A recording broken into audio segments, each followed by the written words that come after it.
The wind over West Africa carries memories.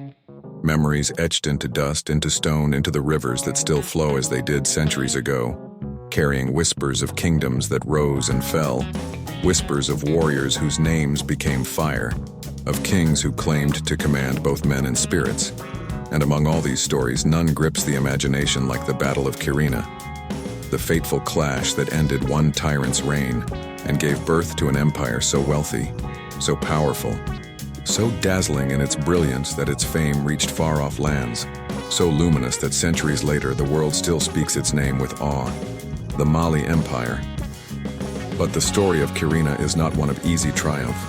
It is one of prophecy and exile, of cruelty and vengeance, of sorcery and cunning, of a boy once mocked as weak who rose to become a lion, and of a king so feared that even his enemies whispered he could vanish into smoke and strike from shadows. Yes, this is the tale of Sundiata Keita and Sumaoro Kante, of destiny and downfall, and of the moment when history itself bent beneath the weight of their struggle long before Kirina. The land of West Africa was shaped by the might of the Ghana Empire, the first great empire of the region, rich in gold and salt, powerful in trade, proud in tradition. But even the strongest tree can rot within, and Ghana weakened under pressure from rival peoples, shifting trade routes, and invasions that gnawed at its borders. Its once brilliant throne dimmed, and into this void rose new powers, smaller kingdoms, each vying for a piece of the old glory. And in that chaos the Soso rose, a people hardened, ambitious, driven by hunger for dominion, and leading them was Sumaoro Kante. A king unlike any other. Sumaoro was not merely a ruler. He was remembered as something darker, something beyond human, a sorcerer who bound fetishes and charms to his body, who draped himself in the skins of fallen kings as if to wear their power, who took the wives and children of nobles as captives, and who filled his enemies with such dread that some fled at the mention of his name. The griots say his palace was guarded by spirits, that he commanded invisible armies, that no iron weapon could pierce his skin. And though some dismiss this as myth, even myth has roots. And for his enemies, Sumaoro was terror made flesh. Against this tide stood the Mandinka, a proud people, fragmented into clans, sometimes united, often divided. But in their land was born a boy who carried a prophecy, the son of King Magan Konfata and his second wife Sogalon, a woman mocked for her appearance, hunchbacked and strange yet chosen by destiny. For a hunter had foretold that she would bear a son who would become a great ruler, and so Sundiata Keita was born. Yet destiny often begins in hardship, and for Sundiata that hardship was cruel. For though he was the child of prophecy, he could not walk. While other children ran and laughed, he crawled in the dust, mocked, pitied, dismissed as a cripple. But fate has a way of hiding greatness beneath weakness. And when the moment came, Sundiata proved the prophecy true. One day his mother, weary of mockery, demanded he fetch a baobab tree's fruit, a task impossible for a boy who could not even stand. Yet in that moment something within him stirred, and he rose, pulling himself upright by an iron staff, and as he stood the staff bent and broke in his hands. His legs, once useless, carried him forward, and he walked, then strode, then ran, and the people who once mocked him gasped in awe. The prophecy had awakened, the lion had risen, yet destiny is not smooth. And Sundiata's path was twisted by jealousy and betrayal.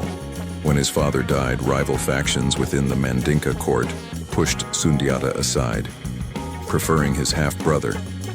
And so the boy of prophecy was exiled, cast out with his mother and siblings, wandering from kingdom to kingdom, learning, watching, gathering allies, suffering the bitterness of rejection, but also the wisdom of survival.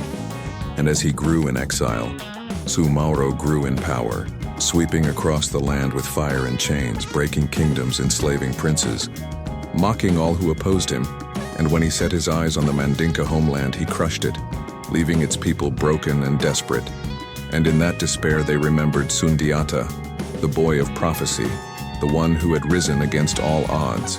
Word reached Sundiata in exile, pleas from his people, cries for deliverance, and he answered. He returned not as a boy but as a man hardened by exile, a man who had gathered allies, who had learned the art of war, who carried not just his people's hopes but the weight of destiny itself. And when he raised his banner, the Mandinka rallied. And more than that, others came too, for Sumaoro had made enemies everywhere. Fulani horsemen, neighboring rulers, rival clans, all had felt his cruelty, and all were ready to strike back if only someone could lead them. And so under Sundiata, a great coalition was formed, bound not by fear, but by hope. The battle that would decide it all came at Kirina in 1235, a plain under the burning Sahel sun, the air thick with dust as armies gathered. Thousands of men, spears glittering, shields gleaming, horses stamping, drums rolling like thunder, and at the center of it all two figures, Sumaoro the Sorcerer King, draped in fetishes, radiating menace, confident that no weapon could harm him, and Sundiata, the Lion of Mande, calm, steady, his eyes not on fear but on victory, his heart carrying the weight of prophecy. The clash began with a roar, war cries tearing through the air, spears hurled, arrows whistling, horses charging, the ground trembling beneath the fury. The Soso fought with ferocity, veterans of conquest, hardened and merciless, while the Mandinka and their allies fought with desperation, with the fire of people who knew this was not just a battle but survival itself. Yet amidst the chaos, Sumaoro seemed untouchable. Arrows shattered, spears glanced off, swords could not cut him. He moved like a shadow, vanishing and reappearing, striking terror into the hearts of men, and whispers spread, "How can you slay a man no iron can touch?" But Sundiata was not blind. He had prepared, he had sought wisdom, and he carried with him a secret, an arrow tipped not with iron but with the spur of a white rooster, humble yet potent against Sumaoro's charms. And when he loosed it, the arrow struck, piercing the veil of magic, wounding the Sorcerer King, not fatally, but enough to shatter his aura of invincibility. And Sumaoro, shocked, fled the field, vanishing into the hills. His army, seeing their master broken, faltered, crumbled, and finally collapsed, leaving the plain of Kirina to Sundiata and his allies. Victory was theirs, but more than victory, it was birth, for from Kirina rose a new power, the Mali Empire, and Sundiata Keita was crowned Mansa, King of Kings. He united the Mandinka clans, forged alliances, expanded his realm, and laid the foundations of an empire that would shine across centuries, an empire of gold and scholars, of warriors and traders, of cities like Nyani and Timbuktu, an empire whose fame would stretch as far as Cairo, as far as Europe, as far as the Middle East, dazzling the world with its wealth. Yet let us not pretend this story is simple, for history loves to crown heroes and condemn villains. But reality is more tangled.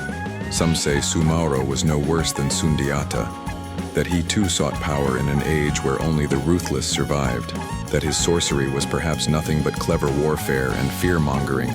Others say Sundiata, hailed as liberator, was still a conqueror, still a man who built empire through blood, and these questions stir controversy.